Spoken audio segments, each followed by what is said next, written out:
Hi, everybody. Hi, Dr. Skaz. Of course, that's a Simpsons reference if you're old like me. My name is James Stewart. You know me from Felger and Maz. His name is Skaz because I won't get James Scaramozzino right. Did I Yeah, get it pretty right? good, pretty good.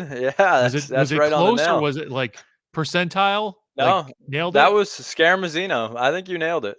Okay, all right, we'll go with that. That might be the only time that I actually use your full last name because nobody else uses it, so we might as well just stick with it. Uh, this is the Green Teamers podcast. Skaz and I felt like we talk Celtics in the control room enough. So why not put it out on the air? Why not put it out on the into the ether, into the world? Why is it called the Green Teamers? Because no matter what we do, what we call it for a podcast, Felger is going to call it the Green Teamers. So just lean into it. Let's see if we can make money off it. I told Felger, I said, we're finally, after all these years, going back to 890 ESPN 890. If you remember, it's me, Mike from Woburn, and Dale who were listening to Felger. Uh, he started calling the Celtics people Green Teamers. It probably dates back longer than that when he was part time at Fox Sports Net when it was Tangway and Dickerson. But we figured we'd lean into it. And the good people at 98.5 The Sports Hub decided to allow us the forum, assuming we don't get in trouble, which with me, you never know. Skaz, what's going on, man? Jace too. I'm very excited. Obviously, we're two huge Celtics fans, and yeah, like you said, this is something that we've been doing for a long time. As long as I can remember being at the hub, when me and Jay Stu run into each other, it's Celtics talk, it's NBA talk. We're both guys that love the NBA, have league pass, watch probably too much of the league, and we figured we're talking about it off mic, off camera. Why don't we just start doing it on camera and get our Celtics takes out there? And selfishly, I want more reps hosting. And I want Skaz to get more reps either hosting or being a number two because he is the nighttime number two with Joe Murray. So there's our selfish thing. And hopefully we make some money at this. If you watch, if you like it, tell people about it. 98.5 The Sports Hub has not only the Celtics show with Murray and Gasper, but they've got two producers just spitting basketball. So Spitting ball, I like it. it, and one other thing, just so that people kind of understand, because I don't think that I've put this into the Sports Hub ether and the audience yet. Uh, I'm 43. This is year 24 of me doing media. I was around a lot of the Celtics teams starting from '02 on. I've got a whole box full of press passes. So if you're out there and you're like, oh, you're a producer, you shouldn't be doing this. It's like, no, I've been around the team. I've been in the locker room. I don't think I've been in the locker room since COVID, but if you see me at the Garden, you'll see who I talk to. So I'm informed ish, as my friend likes to say. Uh, I know enough to be dangerous, and that's what I try to be. I try to be dangerous. So Yeah, and just to kind of echo that, I've been working at the Sports Hub for 5, almost 6 years now, and my primary responsibility for 3 of those years, maybe even four, was Celtics games, producing Celtics games. So I have watched every second of Celtics basketball these last. I mean, I've been doing it my whole life, but really these last 5 to 6 years, watching every second, every game, and not just watching them, but experiencing the game with Grandy and Max, listening to them go over, the nuances of everything. Sean breaking down every aspect of the game. So yeah, I love the NBA. I love the Celtics, and I'm very excited for the opportunity to talk some NBA basketball with you, Jay Stu. and I love the Celtics too. And there's a photo of me at 2 years old that I found of me in a Celtics onesie. So there's a, even though I'm more probably a baseball guy than I'm a basketball guy, but the Celtics have been in my blood since a young age when it was against my will. So let's start with the offseason. The Celtics are the defending world champions. Uh, the offseason was interesting because I don't feel like we actually got to enjoy the championship because it was like within 2 weeks where the team went up for sale. And it caught us all off guard. Uh, I think probably the biggest news regarding the sale is that the team's for sale. Irv was the main backer, it wasn't Wick. And there are really kind of like three or four major players in this sale. It's Pags, who I'm rooting for. It's Robert Hale, who was established within the last week. I didn't realize he was, I didn't know who he was, quite frankly. I've probably shaken his hand. Robert Hale is worth $5.8 billion. he's a limited partner in the Celtics. Pretty big deal. I would assume if he gets it, status quo, everything stays the same. So we want to root for Robert Hale.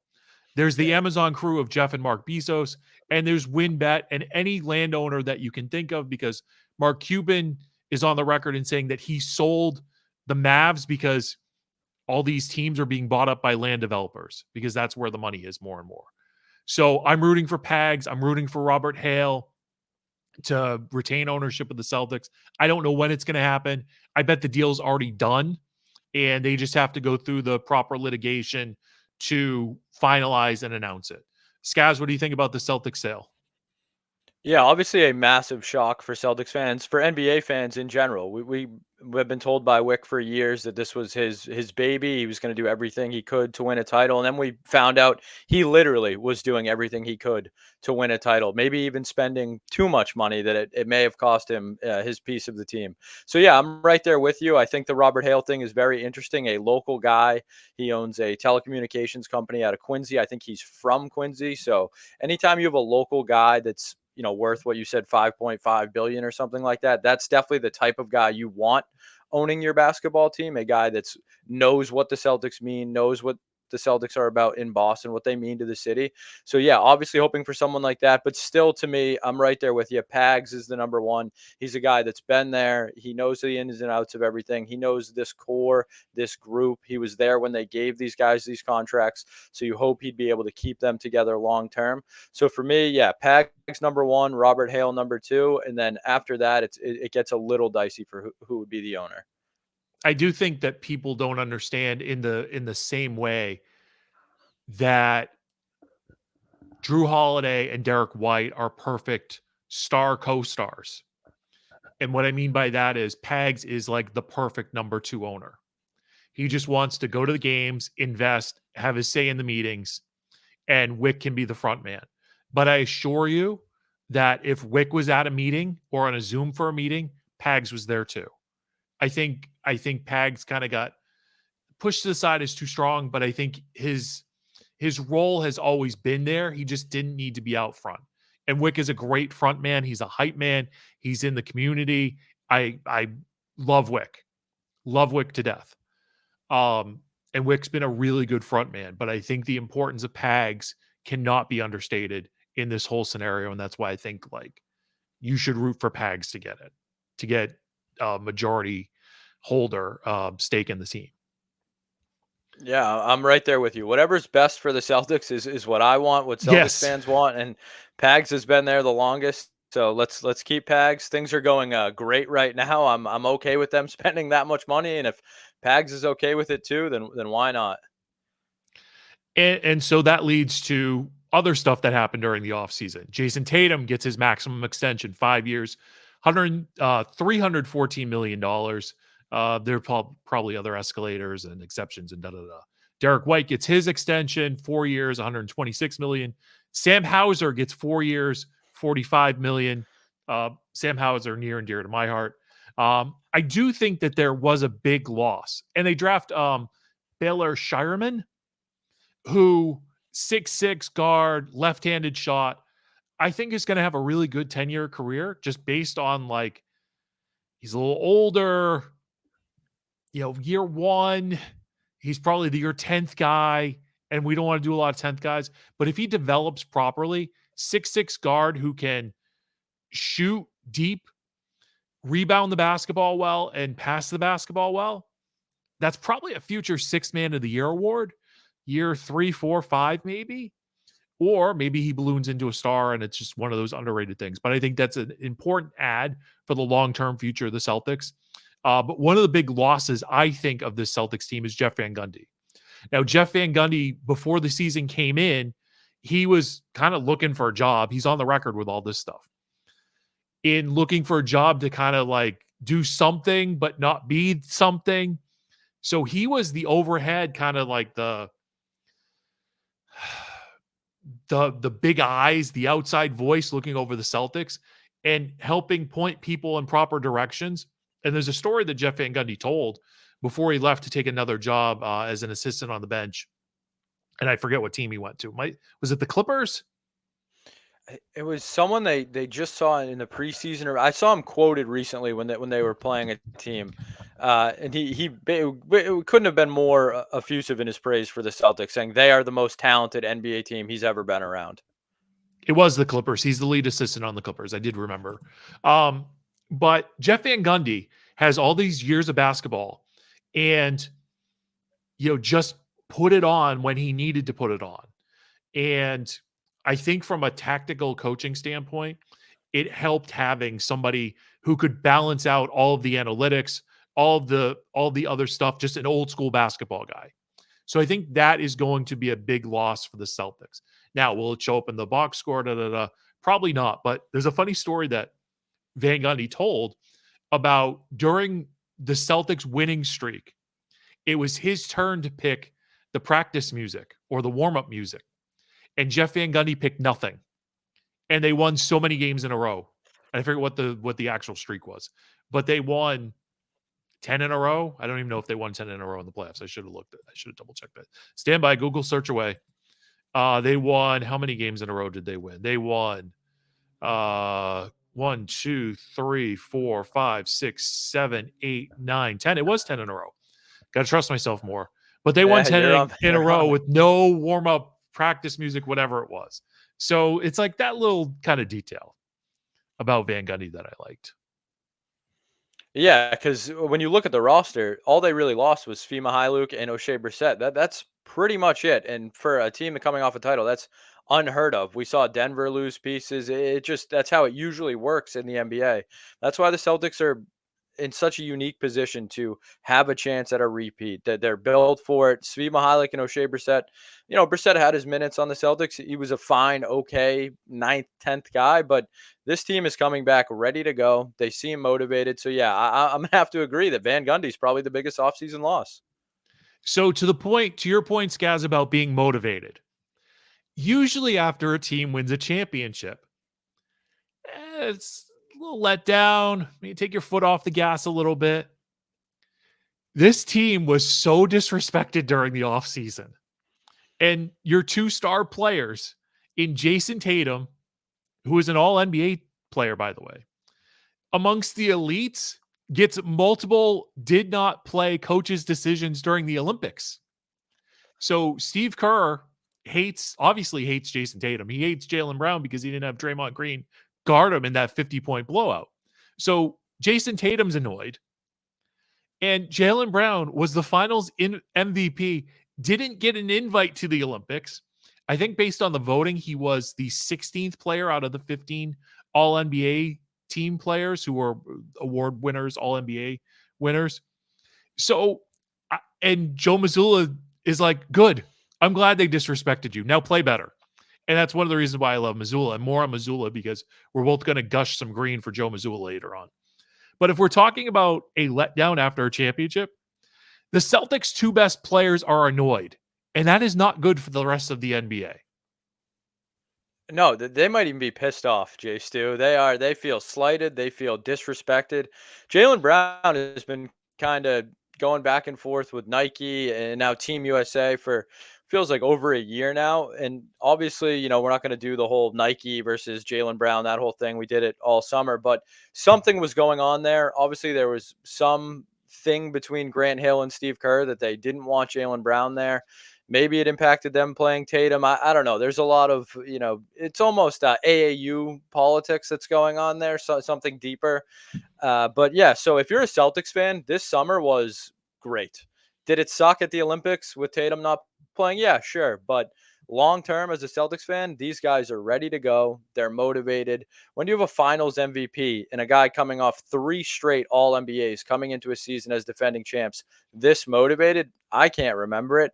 I don't want to say Jokic got fat and happy, but they lost a couple bench pieces. The West got a little tougher and they just weren't the same team last year. Now, I do think the East has gotten a little better, but the Celtics certainly haven't gotten any worse. So people are still coming to them, and that's the best part about being the Celtics right now is teams are having to build up to you. Everyone is coming to play your style of basketball and match your talent, not the other way around. And I think Mazzulla, like you mentioned, like he plays right into that. He's just gonna do exactly what the Celtics do best. He's not going to try and change anything really. They're going to go even more into Missoula ball this year, and I'm excited Well, and one for of the things, it. and one of the things about Missoula is, and we both kind of we kind of filed this away, and so this is going to be a test run. I'm stealing this off of YouTube, so hopefully this doesn't violate any copyrights the first time we do this. But Missoula had a great what we both thought was a great Q&A with Gary Washburn. This would have been a day ago or so, about how the Celtics are not yet great. How do you keep the guys not motivated, but the monotony of the process? Yeah. When you're great, it's hard to remain great because the process gets kind of at times repetitive and monotonous. How do you kind of keep them from getting caught up in the monotony? I mean, this team, 2024, 2025 Celtics is not great yet. Like, that's it right there. Do we have the potential to be? Yes. Do you tell them they're not great? Yet. The keyword yet is very important. Do we have great talent? Yes. Do we have great players? Yes. Do we have a great foundation? Yes. Is this 24-25 team great yet? No, because we haven't been in a game. Like, it just takes time, and every season is different. And assuming that you're just going to, exactly what we say before, doing this in the past doesn't necessarily mean this is going to work now. And so you have to stay open-minded to going to something different. And so the 2024-2025 Celtics is not a great team yet. We have the potential to be, we have the pieces to be, we have the foundation to be. We have to, like you're saying, go through the process and get to that point over the course of the season. And I think that. And this is why I enjoyed Joe Mazzulla. And it took me a little time to adapt to his personality and what his main goal is. But he's like, yeah, last year's team was great. This team could be great. They're not great yet, but they have all the pieces to be great. And I think it's an important thing as we detail Joe Mazzulla. He's focused. He's looking for a way to encourage and empower the team, but keep them humble. He's straight into the point.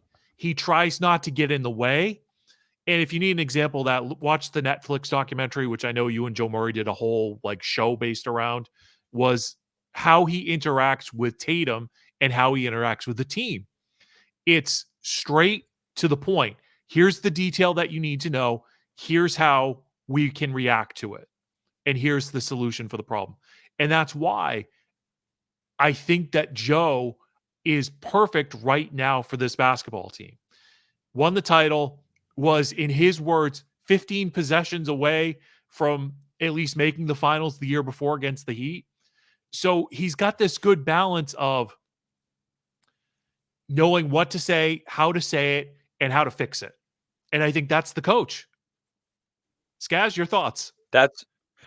Yeah, I'm right there with you. I'm a big Missoula guy as well. He just, self-confidence is something that I think he just kind of embodies. He doesn't try to be anybody else. He's been Crazy Joe since day one. And yeah, at the beginning, did people look at him a little bit of a side eye, like, I don't know about this guy, because he was coming from what would we call him, a second row assistant coach at the time. I had a better seat than that at different points in time. Yeah, so there you go. So there were some question marks around Joe Mazzulla, but since he's taken over as head coach, I think he's erased nearly all of those question marks. The team, they play for him. They want to play for him. They all love Joe. Do they call him crazy? Yes, but they love him. Jaylen Brown, who I think, is a guy that we know to, I don't want to say butt heads. I think that's unfair to Jaylen Brown, but he's a strong personality, and he's not afraid to, be Jaylen Brown either. And Jason Tatum is a different cat. He's not going to be the outspoken one. He's more of a Tim Duncan style leader, a quieter guy. And I think Ime really kind of struggled with the personalities there. Ime wanted to do it Ime's way. And while Joe does it Joe's way,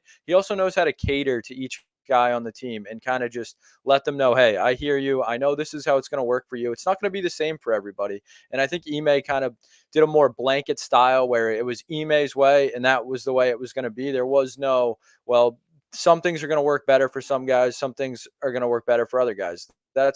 So I think the Missoula thing, well, at the time we said, they're the most talented team in the league, they should be fine. He really did kind of empower them and keep them humble. I think that was a great way to word it, because he's a guy that showed them that, look, if you put in the work and do what I say and I trust you, you trust me, we're going to win a lot of games and a title. And that's exactly what happened.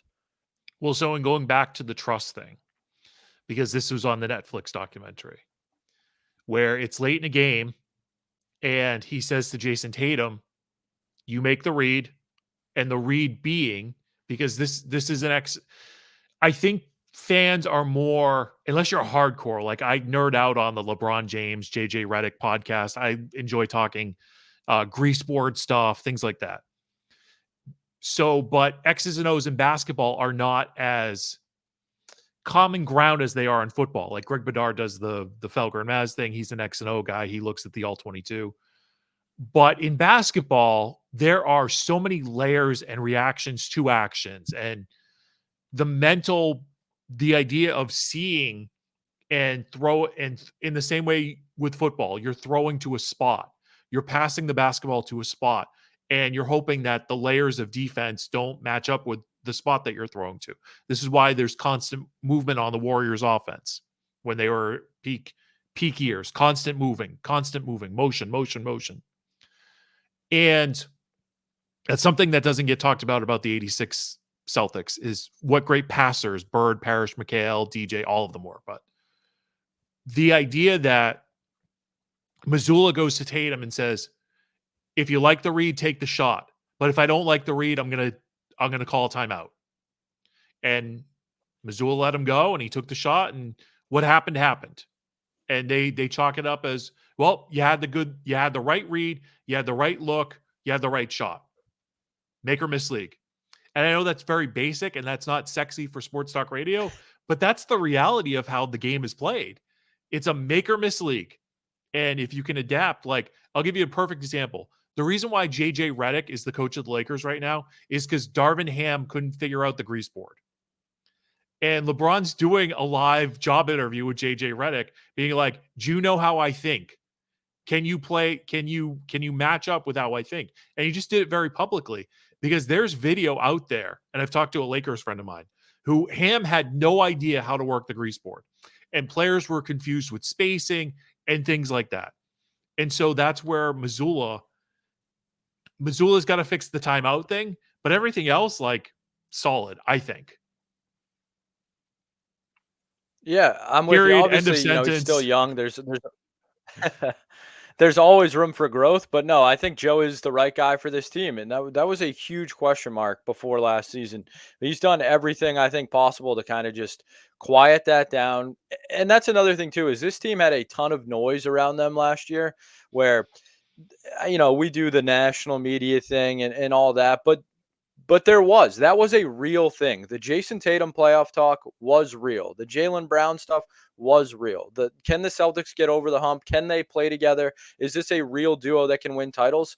I know we do the sports talk radio thing and it gets overblown, but that was a real national media narrative that, if they didn't win last year, would have been a dumpster fire for the Celtics. And Joe Mazzulla was able to keep it quiet, keep those guys locked in. The bigger goal is all they were focused on. And I know the NBA, we kind of make fun of the coaches at times because talent wins out more in that league than any other.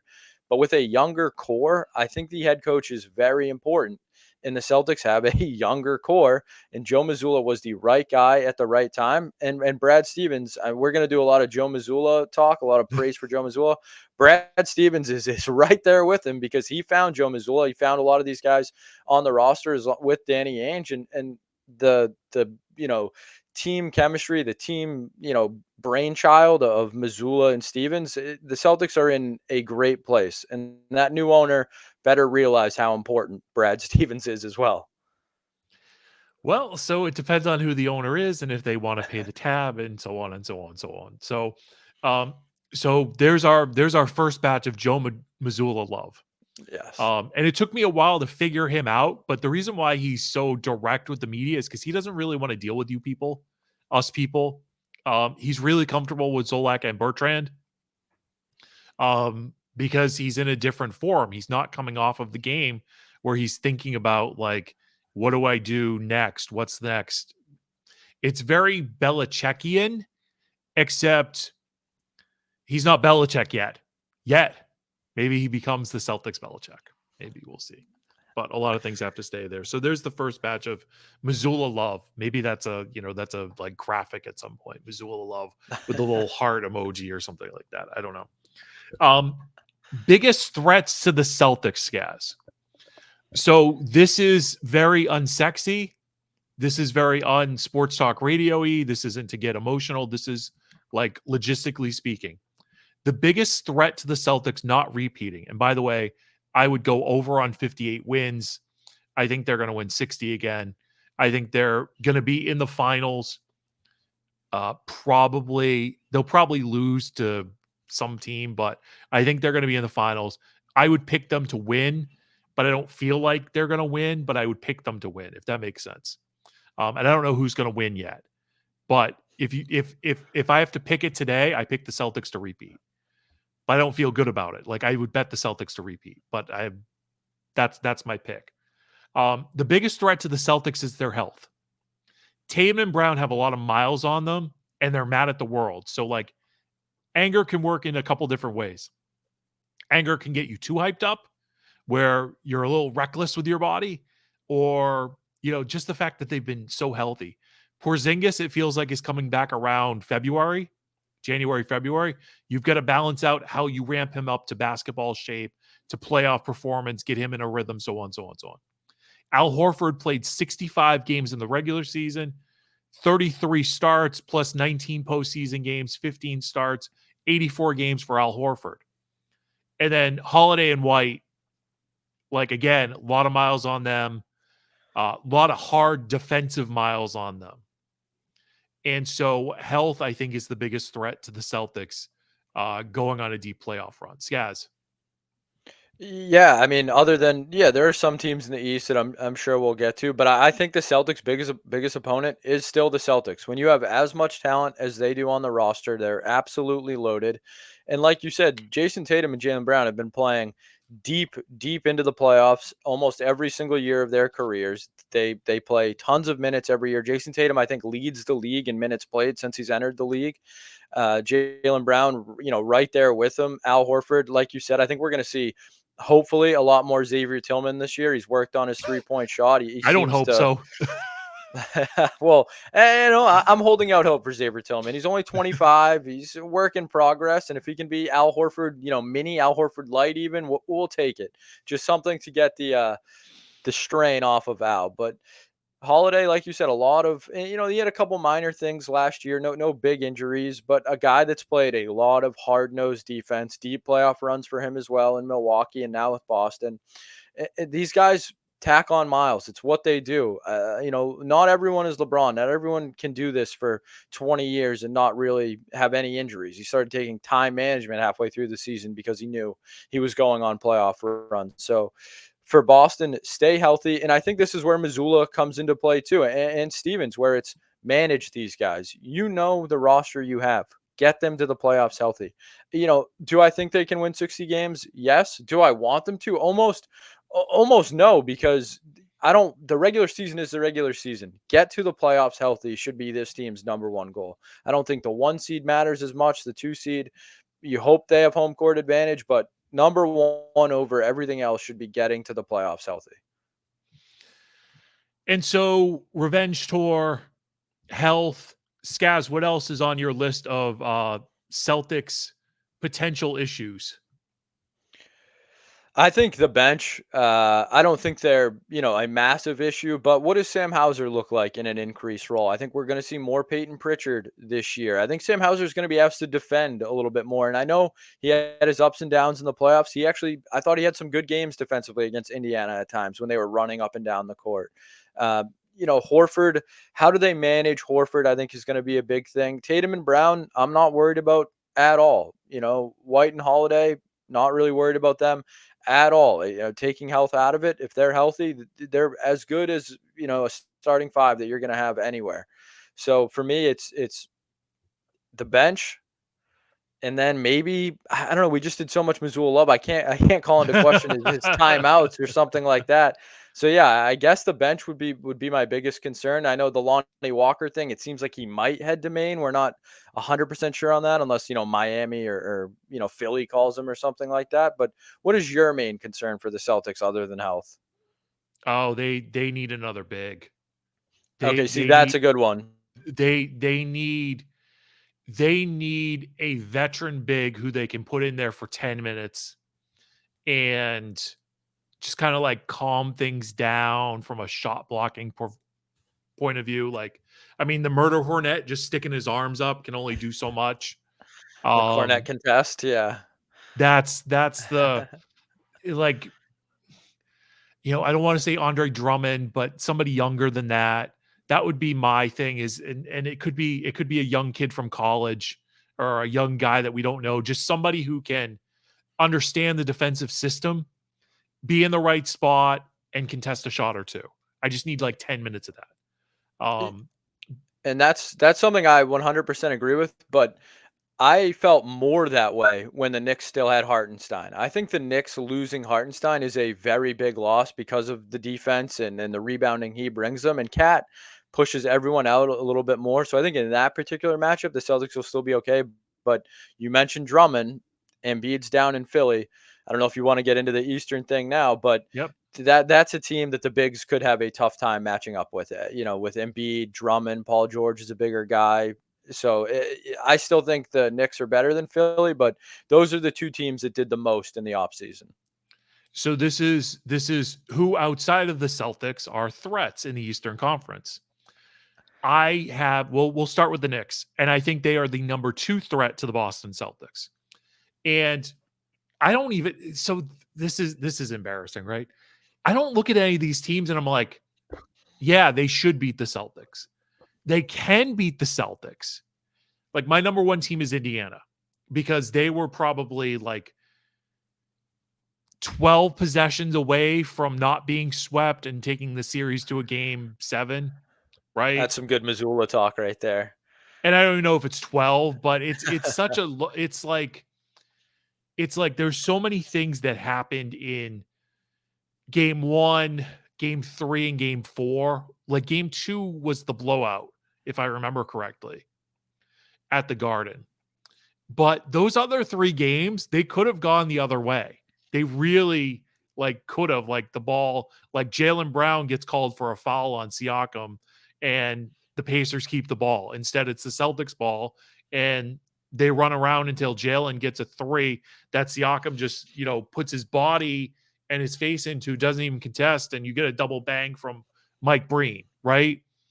So and then they defend on the other end, which Tatum Tatum's matched up with Halliburton, if I remember correctly, at the end there, and Halliburton tries for a 28-foot 3 and misses, and then you go to overtime, and then the Celtics kind of run away with it. But so the Pacers and how they've played the Celtics are my number 1 threat to give the Celtics a hard time. The Knicks, opening night, banner night, Jalen Brunson took less money, has lost a lot of weight. They get Mikal Bridges. They get Karl Anthony Towns. It's Thibodeau, and Thibodeau is a guts and grit coach, and that's not Karl Anthony Towns. And this is Not round 2. This is round 2 with Thibodeau and Karl Anthony Towns, and it feels like the Wolves traded him to the Knicks more because of the contract than because it's the better basketball move. And the Knicks are like, oh my God, a star. Or like, oh my God, a dog with a poofy tail. Oh my God, a star. Let's get him.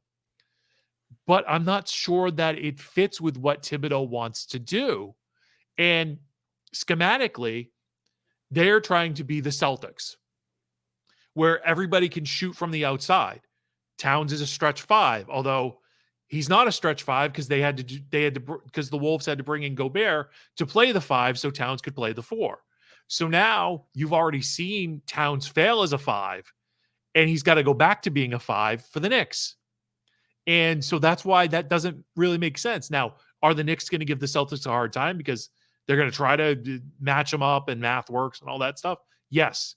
Are they? Probably not. But if you're asking me for another team if you're asking me when we get down to the playoffs, who could knock the Celtics off? It's Pacers and Knicks. I don't think they will, but I could see it happening. And the 76ers, I just totally don't respect at all. Right? And the Bucks with Doc Rivers, I'm not doing the Doc Rivers rant. Although I was wrong about the Mbutu thing. Everybody wants to give Doc credit for Mbutu, but if Mbutu was such a big deal and had been on Doc's mind, why didn't he do it in Orlando? Why did he have to wait for Kevin Garnett to show up to all of a sudden be like, oh, Mbutu, like you could have, but fine. You want to give Doc credit for it publicly, go nuts. I'm not going to fight you on it. So the Bucks are out in my mind. The 76ers on paper, like Tyrese Maxey to me is their biggest star. Paul George is hurt again. Joel Embiid, again, like what is he? Is he going to show up and be the MVP caliber player that he was 2 seasons ago, where he's a steal a game, a block a game, and just great stat line across the board? I don't know. It doesn't feel that way. They feel like they always choke it away. The Miami Heat, Jimmy Butler always scares me, but they got nothing other than Jimmy Butler, really. The Cavs, their size could be a thing. The Magic and their size could be a thing. And that's kind of like my quick like breakdown of concerns for the East. But like the Pacers, to me, they have great coaching. They have a balance of offense, push the ball. Their defense, I think, is good. Maybe it doesn't numerically strike out that way or push out that way, but I feel like their defense is good. And the Knicks, and that's the East in 90 seconds or less. Yeah, I think the thing with the Pacers is they're one of the few teams where they want to play how the Celtics play. They're not afraid of playing how the Celtics play. They want to run, they want to shoot. And they gave the Celtics, I think, I know it was a sweep, but maybe their hardest series last playoffs. And Andrew Nembhard was ascending at that point. If he can continue to ascend, Andrew Nembhard could be a real player in this league. And the only person the Pacers lost was Jalen Smith, and they added James Wiseman. I used to be a big James Wiseman believer. I'm not so much anymore, but he does give them size, and he's pretty mobile for his size. So I think he's a decent fit, but they're just another team who I don't think they did enough to compete with the Celtics. So I think they'll still be a pain. It'll still be a competitive battle like it was last year, but the Celtics talent should win out. When it comes to the Knicks, obviously you mentioned Bridges, Cat. They added Campaign too, a guy who, fine, veteran guard, not really. But I think the problem with the Knicks is their starting 5 better with Cat? Yes, but their depth. They lost Bojan, they lost Dante DiVincenzo, Hartenstein, who I think is the biggest loss by far, just a guy that would eat rebounds and play some good defense. Randall, obviously, I'm not the biggest Randall fan, but he had a career year last year in New York, and he's more of a Tibbs guy than Cat is. That's for sure. Will he fit in Minnesota? I don't know. And they got rid of Alec Burks as well, another just good veteran NBA guy. I think the problem with the Knicks is they want to play like the Celtics. Maybe this is a little bit too much of a stretch. I think they're going to be closer to Dallas. I think Brunson is going to be on a Luka type, ball in his hand at all time. They're going to play Brunson ball. It's not going to be Luka ball as much, but I think it's going to be closer to that than it is to the Celtics. I just think Brunson needs the ball more than a lot of these other guys in the league. He can create his own shot, but he's better at creating his own shot off his own dribble than he is off someone else's or someone else's passing. So that's going to be adjustment for Cat as well. They're just going to have him camp around the 3-point line. I think that's a win for Boston. So while New York's starting 5 got better, I still don't see them overtaking the Celtics. When it comes to the 76ers, I'm with you. Embiid already saying before the season starts he's not playing back-to-backs. Well, thanks, Joel. You're really committed to this team. I like Tyrese Maxey a lot. I think Jared McCann's a good draft pick. Paul George is 34 and never plays more than 50 games. Eric Gordon is 75 years old, it feels like at this point. They added Caleb Martin, who is, or I should say was, a Celtics killer and then lost his powers immediately after that playoff series and hasn't been good since. So the 76ers are what they are. They'll be decent in the regular season and then they'll choke in the playoffs probably. So for me, the East is still the Celtics. I'd love to mention the Bucks. As a Celtics fan, you want to respect the Heat, but Pat Riley, if you're a Heat fan, what is Pat Riley doing? He's done absolutely nothing to make them a better team in the prime of Jimmy Butler and Bam's careers. I looked up the Heat acquisitions, their additions in the offseason.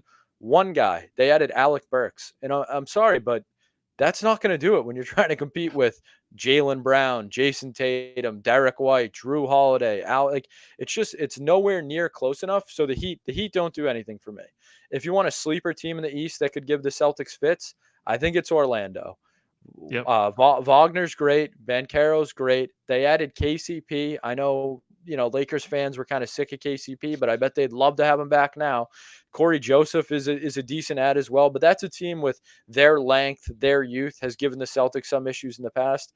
By no means am I saying the Celtics should ever lose to the Orlando Magic in a playoff series, but I think they're a team that's on the rise in the Eastern Conference. So for me, it's Celtics far and away number one. But the East is getting better, and I think that's a good thing for the league. That's a good thing for the NBA, and it's a good thing for the Celtics. Competition is good. The Celtics keep them away, keep them engaged all season. I'm very excited to see the Eastern Conference this year and that kind of battle between, the Heat and the Cavs and the Magic. And, I think it's going to be Celtics, Knicks, Bucks probably at the top. But after that, the East it's going to be a fun one this year. Pacers. I'll give you this little comparison too. So it was like Mitchell Robinson's like second year in the league, I think it was. And I was talking to a Knicks scout, high-ranking member of the Knicks organization, about Mitchell Robinson. And I go, he should be like a 2010 guy every night. And he goes, doesn't understand the game. Doesn't understand how to play at the NBA level.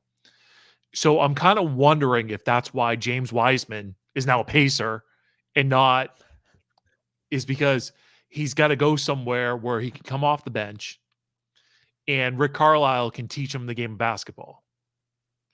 And that's kind of like a detail that kind of gets lost in players come out of the draft, they're highly drafted, and they get to the NBA and they can't adapt. They can't understand how to read a defense or there's this great, and this is where I dump on Darvin Ham, and LeBron tells this story to JJ Redick about they run a play on the left side of the court in practice. And now the play in the game is to the right side of the court. And everybody's going the wrong way because the play was practiced on the left side of the court and it has to be executed on the right side of the court. And it's those small little details that gets lost and cause people frustrations, especially somebody with a high basketball IQ like LeBron or, a coach like Rick Carlisle or high IQ like Darvin Ham's like, which side of the court are we running this on? And those are like some of the really small details about why a play might go awry.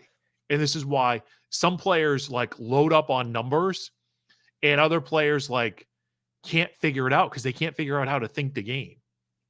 And they can't win at a high level because they can't think and process through the league. So I hope James Wiseman figures it out, even though that was a story about Mitchell Robinson, but it's a theory I have on James Wiseman.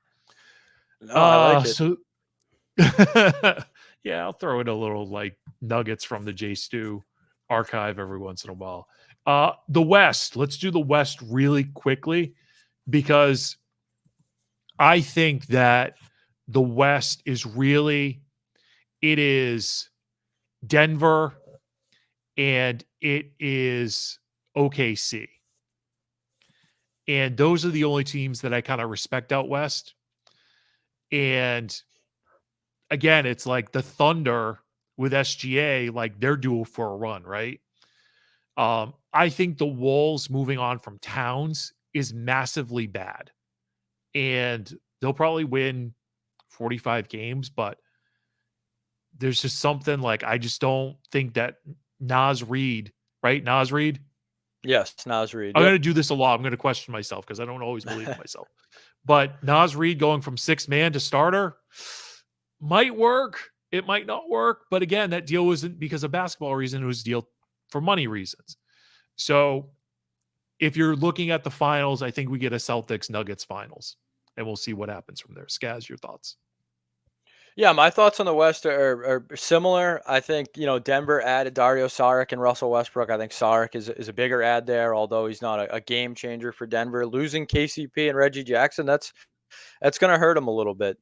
The Timberwolves, yeah, they get Donte DiVincenzo. I think they got Joe Ingles and Julius Randle as well. Joe Ingles not part of that deal, obviously, but just an ad. But yeah, losing Cat and even Kyle Anderson. I know Kyle Anderson gets clowned a little bit because it seems like he's moving in slow motion at times, but he's a very solid NBA player. So I just wonder, they're giving Anthony Edwards the reins. I do think he's earned them, but now we get to see what a truly led by Anthony Edwards team looks like. And I'm with you. I think OKC might be the team to beat in the West. It's between them and Denver for me. I think the addition of Hartenstein. I know he broke his hand. He just broke his hand like this past week. He said reevaluate in a couple weeks, but he's a huge addition for them. That was kind of a piece they were missing. A big guy down low who's athletic enough to run with the SGAs and Jalen Williams down there. So, and they added Caruso as well. I think Alex Caruso is a guy who can cover some. Yeah, cover someone in the playoffs. He can hit a shot if you need him to. We saw him with that Lakers team in the bubble. He was a huge addition for LeBron and AD. So, yeah, local guy Sam Presti's got something cooking down in OKC. Any other thoughts before we go to awards and kind of wrap up, because we're 15 minutes over what I wanted to do for time. yeah, we can rip through awards and then maybe just do like a minute on Tuesday night's game against the Knicks, if that's what you want. Oh, you know what we should do too, Skaz, is so I think the finals are going to be Denver and the Celtics. I think the Celtics are going to win more than 58 games. I'm going to say Celtics OKC. Celtics will win. I'm going to say just over 55. I'm going to say over 50. I'm not going to go quite to 58, but yeah, I think right around there. All right. Awards. So the awards that I care about are MVP and Defensive Player of the Year. And I know you did all of them, and I'll react to yours, but I'll tell you the two that I care about most are NBA MVP, because I think Jason Tatum's revenge tour is going to wind up with him finally finishing first in the MVP balloting instead of 4th, 6th, and 4th, right? Wow. His I love to hear expected that. numbers this season. This is the ultimate green teamer take, right? I love that. Jason Tatum's expected numbers per Basketball Reference are 28 points per game, 8 rebounds, almost 5 assists. So if he's on the revenge tour and the Celtics bench is thin, that's probably going to get up to 30 points. And maybe they try, because Tatum usually makes the right basketball play, maybe they try to make it a case to get 2 more assists to that stat line. Okay. So that's 38-7. And if they have the number 1 seed or the best record in the NBA, he doesn't finish worse than second in the voting to Jokic or SGA, depending on how that goes. But 38-7, best record in the NBA, that should win him an MVP, especially since, I don't know, he's coming off a championship run. So for perspective, Jokic last year was 26 points, 12 rebounds, 9 assists. Embiid the year before was 33 points, 10 rebounds, 4 assists, plus 2 blocks per game. And Tatum finished 4th in the year that Embiid won it. So that's kind of what I'm looking for, is Tatum's stats to kind of tick up a little bit. And if he's got that best record in the East or best record in the NBA, it should be a slam dunk for him to win the MVP. I love that. I would be, I'm all aboard the Jason Tatum MVP train. I don't think he's going to win it, unfortunately, just because of the roster. I think it's going to be held against him almost like Missoula winning Coach of the Year, because I just think they look at the team and they say, they're too stacked. But I would love for, I agree with you on his numbers too. His efficiency rate was up last year. I think that's going to continue. It seems like he's, worked on his 3-point shot as well. So if that goes up, that's one of his issues out of the way. So yeah, I think he finishes no worse than 3rd in MVP this year. But for me, I think it's SGA. He seems to be the media's new darling. I thought it was going to be Anthony Edwards, but people love SGA, and I love SGA as well. Don't get me wrong. I think he's an incredible player. OKC are a very fun, exciting team. He does a little bit of everything, and I think he scores. His numbers aren't even as good as Tatum's, but for some reason he gets lauded as better. So it's almost like I don't want to say I'm just kind of playing into the media's hand here, but I think SGA is going to be the MVP this year. I think it's going to be SGA 1, Jokic 2, Tatum 3, if I had to guess. And then the other award that I care about is Defensive Player of the Year. I think Wemby's going to win it, but here's my to watch for. So we talk about the Tatum revenge tour. Jaylen Brown's revenge tour could be on the defensive end of the basketball. So Holiday and White last year finished in the top 10 for Defensive Player of the Year. I think Jaylen Brown's going to finish top 5. I don't think he's going to win it because the league loves Gobert. The league loves Wemby. But Jaylen Brown, I think, is going to finish top 5. I think he's really going to bear down and want to lock people up during the course of the year. So if you get that defense plus White and Holiday, I mean, there's movement. There's massive movement. I love good defensive switches and defensive alignments and all that stuff. But there's definite, like, so that's for me, like, Jaylen Brown gets top 5 in the defensive MVP of the year, but Wemby's going to win it. Yeah, like you said, just looking at the odds for Wemby, he's minus 155 already, and the second closest odds are Chet at plus 1100. So it's the NBA is basically saying, thanks for coming out, but this thing's going to Wemby. And I know we just did MVP. Wemby is plus 2000. I don't think he has any shot to win MVP this year, but I wouldn't be surprised if he starts getting in the conversation, end of the season, beginning of next season for MVP. Yeah, I would agree with that. Skaz, fire off your NBA awards, and I'll react or thumbs down it if I have a disagreement. Yeah, so Rookie of the Year, the favorite is Zach Edey. I have a tough time thinking the big man's going to win NBA MVP. Rookie of the Year. It would be great for him, but I think a guy like Reed Shepherd or Rhys Shea on the Hawks is a much better guy. Ime's going to play Reed Shepherd a ton of minutes, plus 850. That's one I'm looking at. Reed Shepherd can shoot the ball. Most improved player, again, Wemby is a massive favorite. So, Josh Giddey second, Jalen Williams third. I love Jalen Williams. I think he's a great fit on that Thunder team. Maybe take a look at him there. But any award Wemby's in, you feel like it's going to be his by default. Sixth man, Malik Monk seems to be, everyone's favorite going in. Naz Reid is a guy who would have been on this list, but, a lot of people think he's going to start now. And another one is Jaime Jaquez Jr. He was almost sixth man last year. If he's not in the Heat starting lineup, another guy I would look for this year. I like Jaime Jaquez Jr. And then Coach of the Year. You're going to love this, Jay Stu. The two favorites for Coach of the Year are Thibs and Ime. Yeah. Those are the two favorites for Coach of the Year. Tom Thibodeau and Ime. I guess Thibs, the darling in New York, if they win more than like 53 games, he's probably going to get it. So there you go. Do you have and then I don't know if you just want to go over Tuesday night or what? Oh, we'll get there. I have one follow-up question because this seemed to be six man mocking tone Sean Grandy thing from the preseason about Peyton Pritchard getting potential votes for sixth man of the year. Yeah. So this is something Joe Murray has, I think he may have already wagered on it, but Joe Murray is a big Peyton Pritchard sixth man of the year as well. So we did look it up. Your favorite at Malik Monk is plus 600. You can find Peyton Pritchard in some places at plus 6,000 to win sixth man of the year. So the sports book's not as hot on Peyton Pritchard winning sixth man of the year as Sean Grandy and Joe Murray. But hey, he's going to get the minutes, so we'll see what happens. I would go Sam Hauser. I know Sam Hauser's probably not even on the board. What was your final thought about opening night? My final thought about opening night is the Celtics should win, raise the banner, great night. Precious Achiuwa is out, Mitchell Robinson is out. That's a big loss for the Knicks. You should be able to expose them. Celtics are repeating as champions. Jay Stu, it's been a pleasure. Thank you for listening, everybody. Green Teamers Podcast. Jay Stu, I know you're going to be in the building on Tuesday night, so please, I want you to leave us with your thoughts heading into Tuesday night. Oh, I'm so excited. And Skaz, I'm going to pay you out of my own pocket to come in at 5 so I can get to the Garden early enough and make sure that I'm there. And the important thing, though, is if you're going to opening night, and they're pushing it very hard. And I'm a little surprised at how hard they're pushing opening night. But I looked at, I follow the ticket prices for things.